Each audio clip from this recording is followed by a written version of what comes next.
එහෙම වුණත් අපේ උඩරට නැටුම් සම්ප්‍රදාය දැක්වෙන නැටුම් 9 මේ වෙස් නැටුම මූලික කරගෙන පිළිලා තියෙන නිසා එක පැත්තකින් සමස්ත උඩරට නැටුම කියන්නේ වෙස් නැටුම කිව්වත් ඇත්තටම වරදක් නෑ.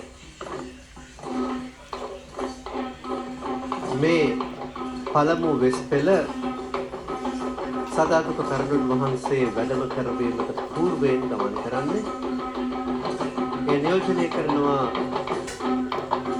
විශාන්ත හෙළවෙල සහ ලසන්ත වංශේකර කියන ජ්‍යෙෂ්ඨ කලාකරුවන් දෙපළගේ පරපුර සහ ඒ කණ්ඩායම් හෙළවෙල පරම්පරාවේ අපි ගෞරවයෙන් සිහිපත් කරන රණෝරිස් ගුණාංශේ අතුතුමාගේ මග ගැන විශාන්ත හෙළවෙල ඊපස්සේ අනෙක් පස්ස ලසන්ත වංශේකර අතුරු කණ්ඩායම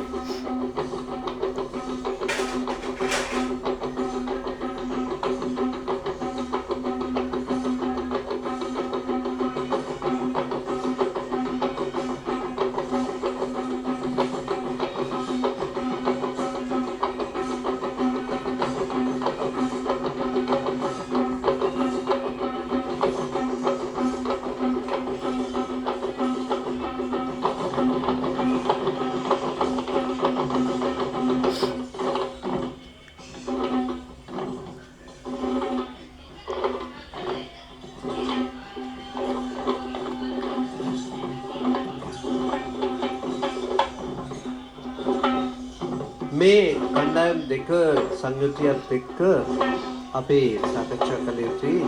විශේෂයෙන් මේ කණ්ඩායම් වලට පෙර වාදනයේ සහාය වෙන පංචනාද පරම්පරාව. සිරිසෝම අතුරුතුමා අතුරු කොටගත් මේ කණ්ඩායමේ දායකත්වය අපි සිහිපත් කරත්තේ ඔබ දකිනවා. මේ මත සුදු වියන් සුදු පාවඩ අතුරන ආකාරය රනින් රන්කම් කළ රන් වියන මත වඩින සදාතුක කරුණන් වහන්සේ ඇතුළුව දළදා මාලිගාවේ ප්‍රධාන රාජකාරී පහර කාර්ය කරන පෝරාලයන් පෙරටුව ගමන් කරනවා.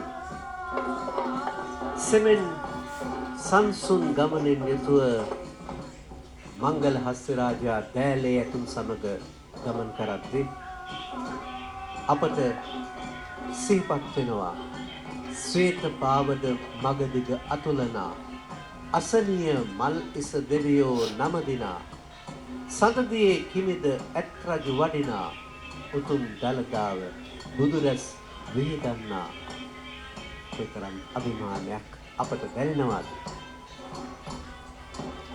අද අවසන් මහා රන්දෝලි පෙරහැරේ පෙරහැර කරඬුව වැඩම කරවීමේ වගකීම ඉටු කරන්නේ රුහුණු මහා කතරගම දේවාලයට අයත් වාසනායතා විසින්.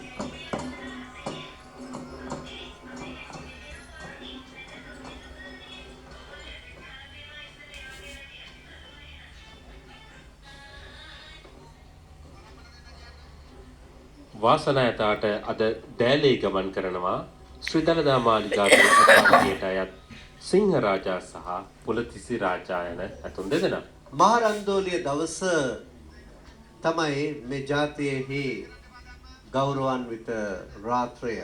එසා මේ රාත්‍රය එදා මෙදා ගෞරවාන්විතව රාජ්‍ය නායකයා දකින්නට ඕන. ඔබ මේ දකින්නේ වර්තමාන ජනාධිපතිතුමන් අනුර කුමාර දිසානායක මැතිතුමන් මේ මොහොතට සේ උත්තමාචාරය දක්වන්නා වූ දසුනයි. ඉන් පසුව කවිකාර මඩුව ගමන් කරනවා. මේ දළදා තේවාවේ රාජකාරියත්තන්